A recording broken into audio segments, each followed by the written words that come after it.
ချိုသိမ့်ဖယ်နော်ချိုသိမ့်ဟိုဒီနှစ်စွန်းနှစ်စွန်းဒီနှစ်စွန်းဟိုသိမ့်1 2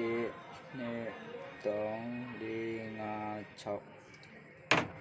ဟိုဒီ6ပေါက်လောက်သေးဟိုဒီ6ပေါက်သေးရရနော်ဒီနေ့1 2 3ကြာရထင်မယ်1 2 3 4ကြာရ4ပေါက်တော့ပေါ့ပြချိုသိ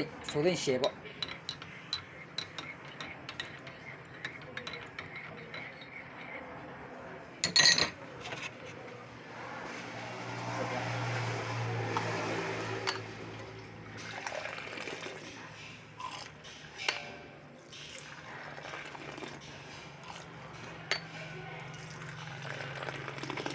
ဒါလက်ပိတ်မှာတော့ကြိုက်ကောင်းနှစ်တယ်နော်တစ်ဖိတ်